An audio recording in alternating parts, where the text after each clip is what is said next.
Bonjour à tout le monde.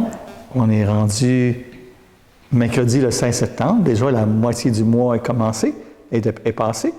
Ce soir, on prie ensemble et Jésus nous pose une question dans l'Évangile. Est-ce qu'on ne sera pas un peu stéréotypé dans nos manières de faire? Est-ce qu'on vit de la liberté intérieure? On va prier ça ensemble. Bonne prière. Dieu, viens à mon aide. Seigneur, à notre secours. Gloire au Père et au Fils et au Saint-Esprit. Au Dieu qui est, qui était et qui vient, pour les siècles des siècles. Amen. Alléluia. Peuple de Dieu, peuple d'espérance, vigne du Seigneur, rassemblés en ce jour. Peuple de Dieu, peuple de l'Alliance, vigne du Seigneur, rassemblés dans l'amour, pour accueillir plus fort que nos faiblesses, Dieu le vivant, qui pardonne avec joie, pour accueillir comme un vent de tendresse la paix de Dieu, amène nos combats. Peuple de Dieu, peuple d'espérance, vigne du Seigneur, rassemblés en ce jour. Peuple de Dieu, peuple de l'Alliance, vigne du Seigneur, rassemblés dans l'amour, pour accueillir au cœur de nos silences les mots de Dieu, ils annoncent l'espoir, pour accueillir tout rempli de confiance les mots de Dieu, ils rassurent nos pas. Peuple de Dieu, peuple d'espérance, vigne du Seigneur, rassemblés en ce jour. Peuple de Dieu, peuple de l'Alliance, vigne du Seigneur, rassemblés dans l'amour. Ô mon Dieu, tu me connais, ton amour me conduit. Tu me scrutes, Seigneur, et tu sais quand je m'assois, quand je me lève. De très loin, tu pénètres mes pensées. Que je marche ou me repose, tu le vois. Que mes chemins te sont familiers. Avant qu'un mot ne parvienne à mes lèvres, déjà, Seigneur, tu le sais. Tu me devances et me poursuis. Tu m'enserres et tu as mis la main sur moi. Savoir prodigieux qui me dépasse, hauteur que je ne puis atteindre. Où donc aller loin de ton souffle, ou m'enfuir loin de ta face? Je gravis les cieux, tu es là. Je descends chez les morts, te voici. Je prends les ailes de l'aurore et me pose au-delà des mers. Même là, ta main me conduit, ta main droite me saisit. Gloire au Père et au Fils et au Saint-Esprit, pour les siècles des siècles. Amen.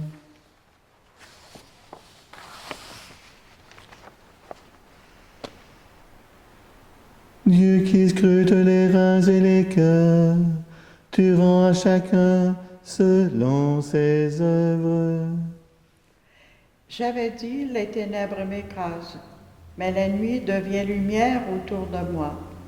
Même la ténèbre pour toi n'est pas ténèbre, et la nuit comme le jour est lumière.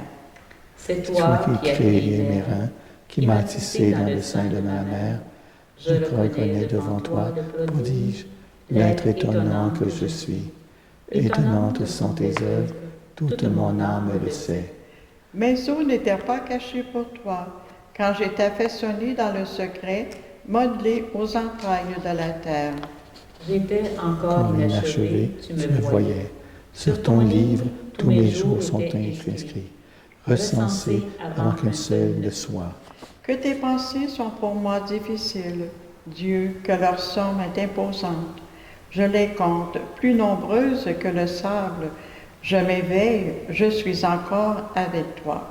Scrute-moi, mon Dieu, Tu sauras ma pensée. Éprouve-moi, tu connaîtras mon cœur. Vois si je prends le chemin des idoles et conduis-moi sur le chemin de l'éternité. Gloire au Père, et au Fils et au Saint-Esprit, au Dieu qui est, qui était et qui vient, pour les siècles des siècles. Amen. À toi, premier-né d'entre les morts. Gloire à toi, Premier-né d'entre les morts. Rendons grâce à Dieu le Père, lui qui nous a donné d'avoir part à l'héritage des saints dans la lumière. Nous arrachons la puissance des ténèbres et nous a placés dans le royaume de son Fils bien-aimé. En lui, nous avons le rachat, le pardon des péchés. gloire À toi, premier-né d'entre les morts. Il est l'image du Dieu invisible, le premier-né avant toute créature. En lui tout fut créé, dans le ciel et sur la terre. Les êtres visibles et invisibles, puissance, principauté, souveraineté, domination, tout est créé par lui et pour lui. Il est avant toute chose et tout subsiste en lui. À toi, premier-né d'entre les morts. Il est aussi la tête du corps, la tête de l'Église. C'est lui le commencement, le premier-né d'entre les morts, afin qu'il ait en tout la primauté. D'entre les morts. Car Dieu a jugé bon qu'habite en lui toute plénitude et que tout, par le Christ, lui soit enfin réconcilié, faisant la paix par le sang de sa croix, la paix pour tous les êtres sur la terre et dans le ciel. Gloire à toi, premier-né d'entre les morts. Évangile de Jésus-Christ selon saint Luc.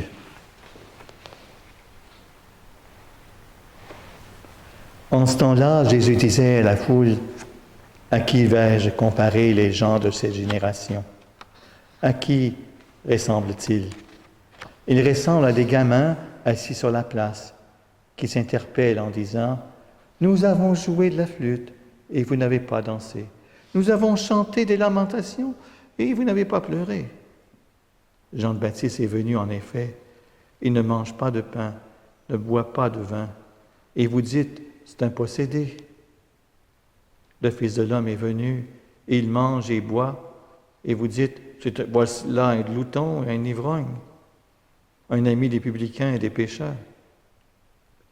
Mais par tous ces enfants, la sagesse de Dieu a été reconnue juste. Dans l'extrait de ce jour, Jésus laisse cours aux souffrances qu'il avait devant l'obstination des chefs religieux, en évoquant un jeu dans lequel des enfants doivent mimer ce que les autres suggèrent. On connaît ce genre de jeu-là, il y a plusieurs versions chez nous encore aujourd'hui. La bonne réponse au signal de flûte est par convention de danser et de se frapper la poitrine quand les meneurs entendent des chants de deuil. Tout le monde embarque. Ce comportement stéréotypé suppose qu'il n'existe qu'un comportement approprié et un seul pour chaque situation évoquée. Le jeu ne fait appel à aucune créativité et exige simplement du second groupe d'être capable d'identifier la suggestion afin d'y répondre adéquatement. Nous sommes dans le registre de la reproduction figée, excluant toute nouveauté. Dans l'application de ce que fait Jésus, de ce jeu d'enfants, le rôle du groupe meneur est tenu par les hommes de cette génération. Nous avons joué de la flûte, nous avons entonné les chants de deuil. La réponse aurait dû venir des autres acteurs, à savoir de Jean-Baptiste, de Jésus. Et au lieu de danser, Jésus ne mange pas de pain et ne boit pas de vin. Jean ne mange pas de pain, ne boit pas de vin, il refuse d'entrer dans la fête. Quant à Jésus, il mange et il boit, alors on lui demande de se lamenter en réponse au chant de deuil. Comme il arrive souvent dans les jeux d'enfants, ceux qui ne se plient pas à la règle du groupe se font exclure C'est un peu ce que les chefs religieux voulaient provoquer ici. Ce sera le sort réservé à Jean et à Jésus, rejetés avec mépris l'un comme l'autre, possédés. Et comme l'autre, comme un glouton, ivrogne, ami des publicains et des pécheurs. Le message de Jésus est clair. Ceux qui demeurent figés dans leur connaissance antérieure, dans leur précompréhension sur Dieu, ceux-là sont incapables de reconnaître le temps de la visite du Seigneur. Si l'Esprit Saint nous parle, puis on dit que ça se passe comme ça, comment qu'on peut l'écouter? Jésus oppose une situation d'accueil et de patient discernement dont seuls sont capables ceux qui ont gardé un cœur d'enfant. La sagesse de Dieu se révèle juste auprès de tous ses enfants. Au mimétisme de l'homme qui se contente de reproduire des comportements stéréotypés, y compris dans le domaine religieux, Jésus oppose la liberté de l'esprit qui sollicite sans cesse les âmes disponibles pour construire un monde nouveau qui jaillissant de la créativité infinie du Très-Haut. C'est ce qui s'est passé. Prenons la Vierge Marie. Hein? Elle a une attitude qui a pu consentir à l'inouï de Dieu. Imaginez-vous là, que Dieu vient vous dire « Tu vas enfanter le Fils de Dieu ». Elle a été très, très réceptive. Hein? Elle a dit « Je suis la servante du Seigneur, que tout se passe pour moi comme tu l'as dit ». Depuis que le Père s'est pleinement révélé en se donnant par son Fils, nous avons plus à attendre de nouvelles... On n'a plus besoin d'attendre, excusez-moi, hein, de nouvelles révélations qui viendraient compléter ce que Jésus nous a offert. Il y a beaucoup de monde qui dit « Hey, on a entendu telle personne qui nous a appris quelque chose de nouveau. » Si c'est complètement nouveau, c'est peut-être faux. Il faut se méfier. Ce qu'une révélation peut nous dire, peut nous rapprocher du message que Jésus a déjà dit. Parce qu'il ne peut pas avoir plus grand message que son message d'amour sur la croix et son message de la résurrection qu'il partage entre nous. C'est le mystère pascal.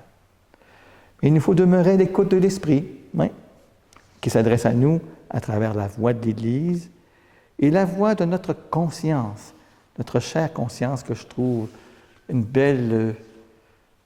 je ne dis pas que c'est une révélation, mais ça a été beaucoup mentionné avec le Concile Vatican II des années 60.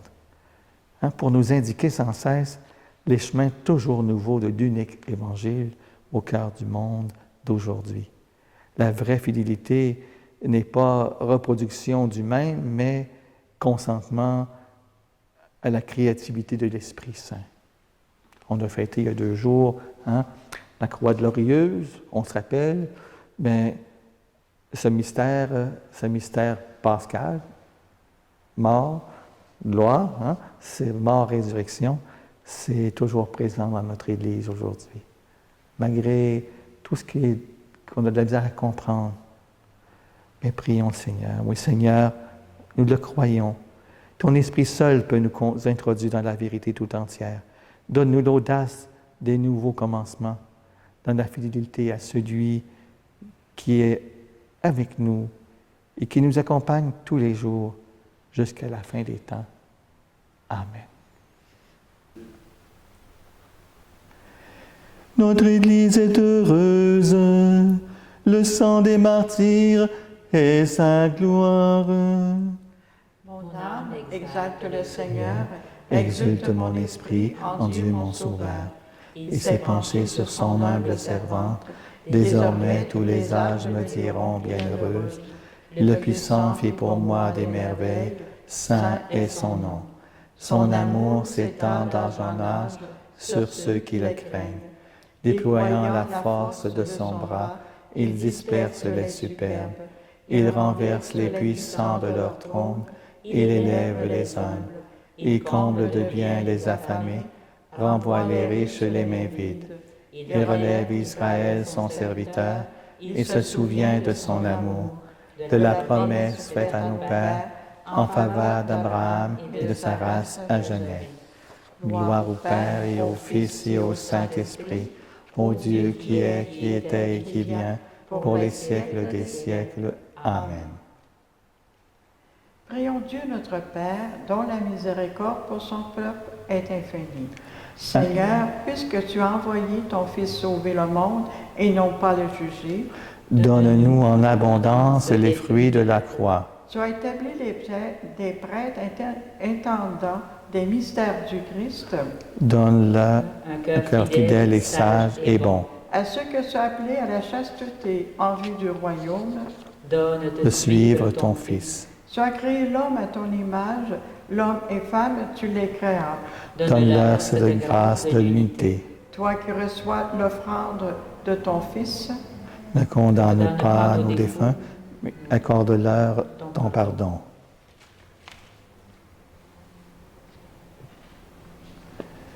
Notre Père qui es aux cieux, que ton nom soit sanctifié, que ton règne vienne, que ta volonté soit faite sur la terre comme au ciel. Donne-nous aujourd'hui notre pain de ce jour. Pardonne-nous nos offenses, comme nous pardonnons aussi à ceux qui nous ont offensés. Et ne nous soulève pas entrer en tentation, mais délivre-nous du mal. Seigneur, tu as donné à ton peuple, dans les saints Corneille et Cyprien, des pasteurs dévoués et d'invincibles martyrs. À leur prière, fortifie notre courage et notre foi, et accorde-nous de travailler avec empressement pour l'unité de l'Église, par Jésus-Christ, ton Fils, notre Seigneur. Amen.